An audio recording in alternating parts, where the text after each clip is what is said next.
Well, guys, we finally reached our final conference, Nintendo. They brought it pretty well, I would say.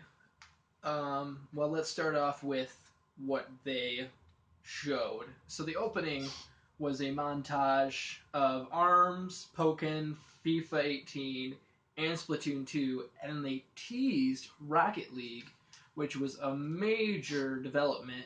I mean, it's not the third party we want, but it's also just, I mean, that's a good for the Switch because it's getting such a popular game out, which is pretty cool.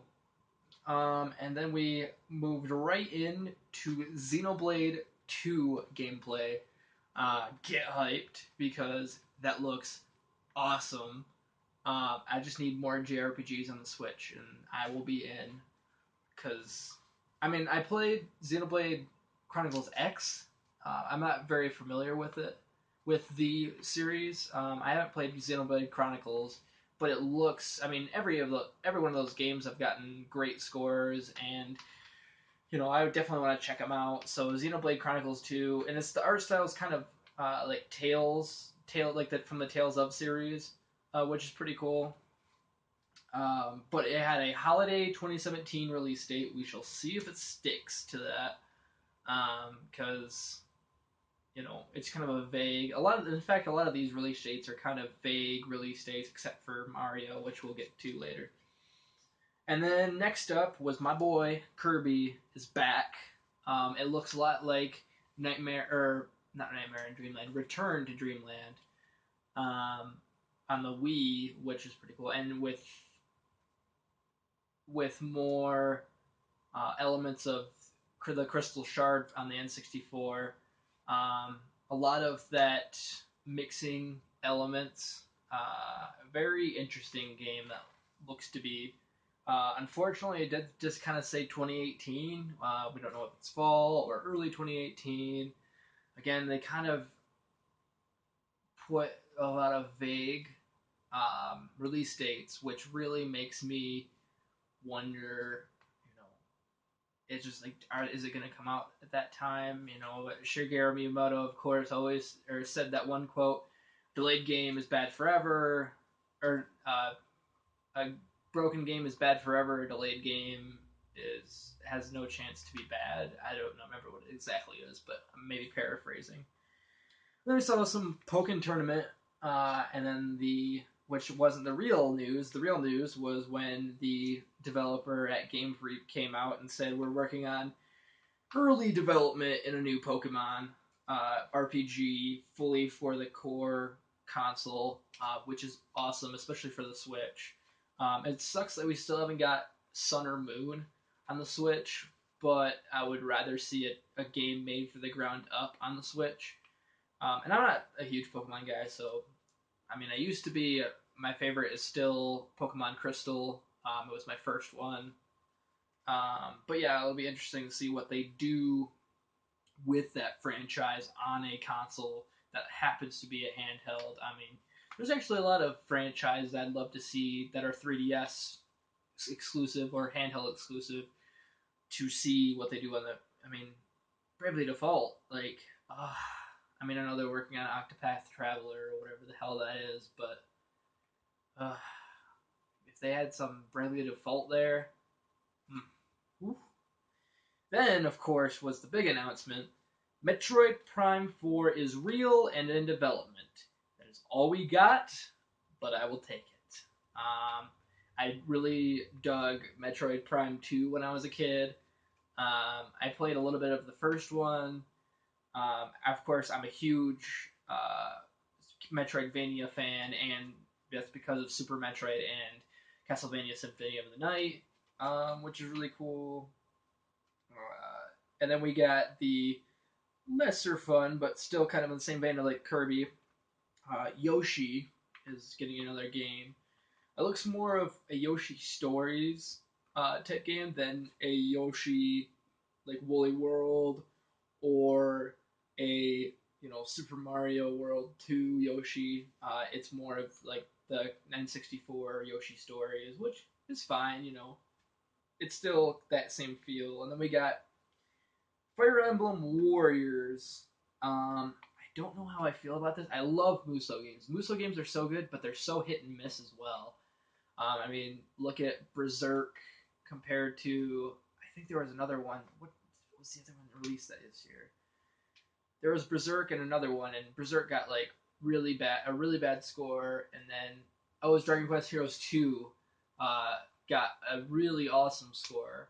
So they're always hit and miss whether they can take the property and do something cool with it or interesting or a spin on it that no one really expects.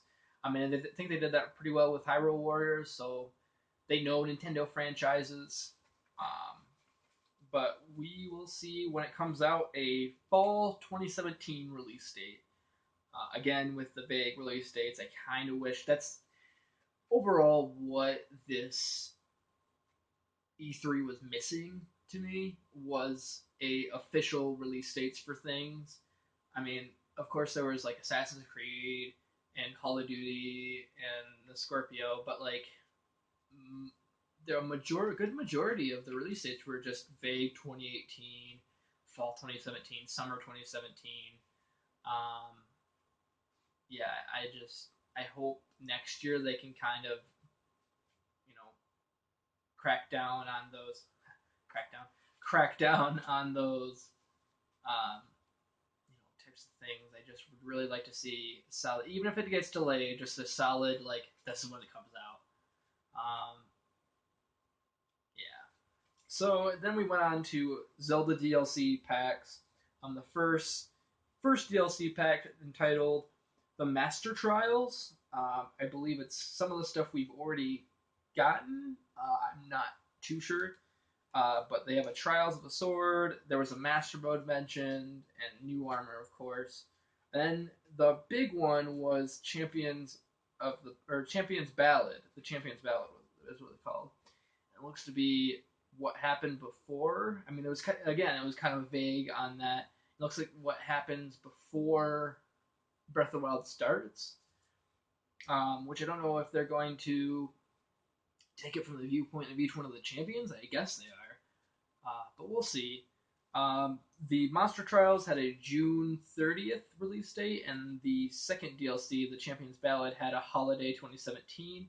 Of course, there was Champions amiibos that were teased, which you gotta get those because Zelda amiibos go like that. But then we got some more Mario vs. Rabbids. I don't remember if they set a release date at the Ubisoft press conference, but we did get a release date. It was August 29th. I still don't know how I feel about that. I I really like the XCOM like gameplay, but the Rabbids just suck. Like they're just not good characters. I mean, a Mario game alone with that would be pretty cool. I mean, let's hope there's permadeath like there is in Fire Emblem, or XCOM. Maybe we can get some of those rabbits out of there. Then, of course, there was teased earlier Rocket League coming holiday 2017 with exclusive content. There was a Mario hat mentioned, a few other Nintendo properties into Rocket League, which is going to be really awesome for, sitting down, getting two Joy Cons and playing with your friends, whether that be with the two Joy Cons or local co op or LAN, a bunch of different. I think they did say 8 players, up to 8 players can play. And then there was the big announcement, the big daddy of this conference was Super Mario Odyssey coming out October 27th, 2017. What a game, man. Like, that looks like the Mario games I used to play when I was a kid. Mario 64, but with that almost like a Breath of the Wild type openness to it. I just that's just amazes me. I've never played Galaxy, so I still don't have a lot of Mario experience. Definitely not as much as I have in Zelda, but I'm really excited for that game.